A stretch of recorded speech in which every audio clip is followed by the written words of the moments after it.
Thank you so much and welcome back. In case you've just joined us, this is the Nigeria Watch. It's a season of football. World Cup, 64 countries, now counting down to 16. Some's knockout. I watched one yesterday. I almost got heartbroken from Senegal. But I have a woman football mogul, if you ask me. Yes, she is a fashion designer, someone who is young, energetic, vibrant, and very intelligent. Welcome, Jenny Anusiem. It's my pleasure to have you on the program. Thank you, my pleasure. Let's start from the inspiration. As a woman, talking about female football, you're running an NGO. Let's talk about the fact that it was football that got your passion. Why? Okay, I started grassroots football at the age of 26. That was 2016. I started from my community and from Abutu Obo. So I started doing female football. Why? Because that year, most December period, most people just come to donate cup for the male to play. Most of the politicians, this is what they do. Most of the big men in the community, this is what they do. So nobody donates cup or bring out a cup for female to participate. Okay. So that was why I said no, in my own local government, in my own community, we need to change the narrative in football and in sports. So when I started that year, people were telling me that it's not going to work out, I won't get this, I won't get that. I said no, I'm doing it that because there are talents in this community, there are talents in the local government, there are talent in the rural areas, but they lack that opportunity to showcase the talent.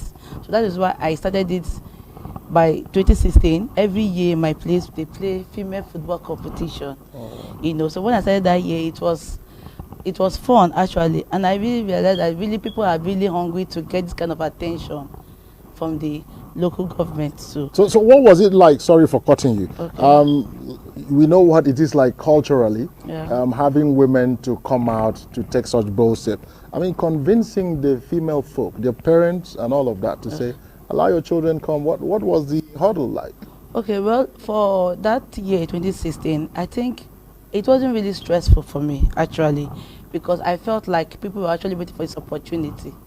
So everybody came out willingly to participate, to represent their village in the competition. So it wasn't an issue. But running a football club, Imo Angels, when I started 2020, okay, I found out that when it grew from grassroots to state level. So that is why we have the Imo Angels Football Club. Now, some of these parents want their daughters to marry. Some of these parents want their daughters to go to school. Yeah. Some of these parents want to have grandchildren from these girls, But the truth about it is that football is a passion. It runs through the blood vein. Even if you flog her to stay in the house, she will sneak out to go and play football. Okay. So I have few key players of mine that I had to go to their home, visit their parents, talk to them about it, and got their own complaints. Like one of them was telling me about that he paid for jam and she refused to buy the jam. She ate the money, then stuff like that. And that the daughter is very intelligent. I agreed with her. I said, sir, I know your daughter is very intelligent and she's also a good player. Now hand her over to me. I'm going to make sure she's going to write jam and pass. I'll make sure she get admission. As I'm talking to you now, I did all those things for him. And that is what, yes. And now she has scholarship too. To even one NGO decided to pay for her schools. You understand? So now the man is happy. Now the truth about it is that we can't leave education from football. Football and education needs to work together. Because football is a game of luck, actually. But if it doesn't work for you, if you don't travel to this country you want to go to, your dream place to play in the Europe and find, what do you do next? You have to have your certificates. So that is why, for me, in my own NGO, Imo Angels Football Club, I talk about football and education. And my players, I've also told them to everybody must go to school. You have to combine the both of them. So what is the support base? In terms, I'm asking this to say, how has government been able to realize that this is a challenge? First, for providing for the female folk and also ensuring their sense of security for the future, and adding this up with passion. one might even think that support should always be about money, which is basic. I understand that. But what other support has been lacking, which you think not just Imo Angels, other female players generally need to advance their cause? Because like you said, it's passion. And if you ask me in quote, I would say it's an addiction, because in such a way, positively, it's an addiction to a point that this is something you want to see yourself realizing. So you can't live without it. So what has been the challenge? Do you think the society has given this opportunity enough, like you need? No, I think the society hasn't invested in female football. Yes, you know, I don't know why. If you know, they're still looking at us like we don't really know how to play ball, or they're looking at us that the market is not there for female footballers. Okay, you understand? So the society, I don't know. Even the Nigerian individuals, context? Yes, even governments too. But there are few governments, like presently, there's some governments that are paying attention to the female teams. Across the state? Yeah, across the state, yes. There are like 5 or 6 of them states that are taking care of their players. When I mean taking care, I mean that they pay them salaries, the basic things, everything. Why there's still some, maybe the government are waiting for people to come and talk to them to invest in female football first before they can come in. You understand? So, and it's also a problem for us in the NWFL too. That's Nigeria Women Football League. Because they are not doing very well. Yeah, we also lack sponsors for our league. Our league lacks sponsors. Everybody is moving to the MPFL. What of the women? Why don't you invest with us? Why don't you give us the platform to showcase our skills? Why? Is it because we're a woman? No. Football is gender equality. If a man can play ball, a woman can also play ball. So what the women need is just show us, give us the platform. But the truth about it is that the women are also doing well.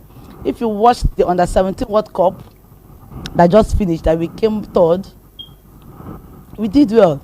The Under-22 also did well. The Super Falcons are also doing well. Yes, sir. So this is, I think, is a gradual process actually. You understand? But I know very soon we don't need to be pleading for sponsorship in NWFL. So I think people will key in. Yeah, so let's talk about the Imo State where you come from. Okay. What has been the support from the Imo State? You're with this brand, Imo Angels, I think there couldn't have been a much more beautiful angel coming from Imo that government wouldn't want to support. Okay, for Imo Angels, we haven't gotten this support from government yet. We've written to the government, we've not gotten attention yet, but maybe hopefully we'll get. So if someone is to support Imo Angels, what kind of support would you be talking about? Okay, facilities. For training? Yeah, for training. Okay. Football equipment, and also financial support, because we need to keep these girls. What we are doing is also taking the girls from the streets to make them stars. So if we don't provide their needs as a girl, they might deviate. You understand? So these are girls that came up from the rural areas that have this passion, that have this talent. So we need to give them the basic things for them to sustain themselves and wait for the bigger opportunity or wait for the bigger picture for them to fly. So for you as a business person investing in all of this, what has been the challenges? Because trying to mix these, trying to make another person's vision come true, you're also battling with your own personal needs. How have you been able to marry all of this? For people who would want to come into support, to impart, to also see how they can galvanize all of their needed support. So what would you say the journey had been so far? The journey hasn't been smooth, truth be told. It hasn't been smooth, but you know, we give thanks to God for at least, I tell people that this is an assignment God has given me to do. The assignment is to change the narrative in female football in my state and in Nigeria. So any challenges I'm seeing now, I know it's just temporary. I know we're still going to get there. You know, so for me, I just try to manage my own personal life, my personal businesses with the football club. But the football club is my passion that I need to sustain. I don't want to go back. I don't want to end it halfway. I want to continue. It's a long-term journey for me, and it's a long-term project for me. And there was a time you just sat down and said, I'm not going to do this again, because maybe something choked you, and you told yourself, God, why? How did I come here? I'm not going to do it. It always happens, you know? Yes, it does. Get to that point, it means you didn't do anything. So at what point did you sit down and say, God, I've had enough. If this is it, I have to end it today. What was it like? You know when so many girls are looking up to you. Okay. Like I have like 30 players that are looking up to me, becoming mama, CEO, you know. And most times, like when they're in the camp, a lot of, I relate with them like my sisters too, So sometimes I also feel their pains, and I'll just tell them to be patient. We're going to get there. Sometimes we will not have food to eat, because if you cannot feed well, you can't play well. So sometimes we want to travel to go and do friendly matches, and the resources is not there, but you need a vehicle to travel. And when you travel, sometimes there are some matches you have to sleep over, and you have to spend some good amount of money in your accommodation. You understand? So these are the things that most times when it comes, and when you don't do these things, the players won't even be happy too, because they need it to sustain them. They need to keep on playing friendly matches. You need to put them on the league. But when they're on the league, people can actually see them. Scouts can actually see them. So, but if they're not there, then even you will feel that you're not even doing it well. So that sometimes I feel that I feel that way sometimes. But all the time, I just be patient and just wait on God, and I know that God is always surprising me somehow. So if somebody wants to help put a smile on Imo Angels, how do they get contact to you? Do you have a social media space? Yeah, we have something? we have our website www.imoangelsfc.com. We have our Facebook, Imo Angels Football Club, our Twitter, the same name, Instagram, the same name, Imo Angels FC, Imo Angels FC. Thank you so much. It's been a pleasure having you. Thank looking you. forward to having your girls in the studio, and perhaps